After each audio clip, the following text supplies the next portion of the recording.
Welcome to remix king channel. మనం వారానికి ఒకసారి గుడికి వెళ్తుంటాం. కొంతమంది వీలును బట్టి వారానికి 2-3 సార్లు, మరికొంతమంది రోజు గుడికి వెళ్తుంటారు. దేవాలయానికి వెళ్తే మనసు ప్రశాంతంగా ఉంటుందని అందరూ భావిస్తారు. గుళ్ళోకి వెళితే భక్తిభావంతో మనసు పులకరించిపోతుంటుంది. దైవ దర్శనం పూర్తి కాగానే పూజారి అందించే ప్రసాదంతో నోరు తీపి చేసుకుంటాం.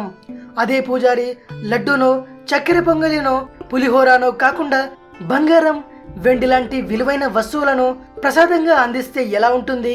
మధ్యప్రదేశ్లోని రత్లం అనే నగరంలో ఉన్న మహాలక్ష్మి దేవాలయాన్ని సందర్శించిన భక్తులకు బంగారం, వెండిలతో పాటు నోట్ల కట్టలను కూడా ప్రసాదంగా ఇస్తున్నారట.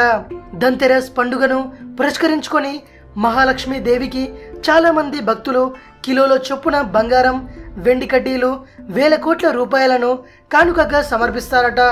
ధన్తెరస్ నుండి దీపావళి వరకు ఈ ఆలయం అంతా భక్తులతో కిక్కిరిసి ఉంటుంది. భక్తుల నుండి వచ్చిన విలువైన కానుకలను తిరిగి భక్తులకే ప్రసాదంగా పంచడం ఈ ఆలయం ప్రత్యేకత. ధన్తెరస్ ముగిసిన మరుసటి రోజు నుండి బంగారం, వెండి లాంటి విలువైన వస్తువులను దేవి దర్శనం చేసుకున్న భక్తులకు ప్రసాదంగా పంచిపెడుతుంటారు. ప్రసాదంగా తీసుకున్న ఈ వస్తువులను భక్తులు అలాగే తీసుకెళ్లి ఇంట్లో పూజ గదిలో ఉంచుకుంటారు. ఇలా చేయడం వల్ల సకల కష్టాలు తొలగి ధన సంపదలు ప్రాప్తిస్తాయని వారి నమ్మకం. వీలైతే మీరు ఓసారి వెళ్ళండి. ఇది విషయం. మరిన్ని ఇంట్రెస్టింగ్ వీడియోస్ కోసం రిమిక్స్ కింగ్ ఛానల్ ని సబ్స్క్రైబ్ చేయండి.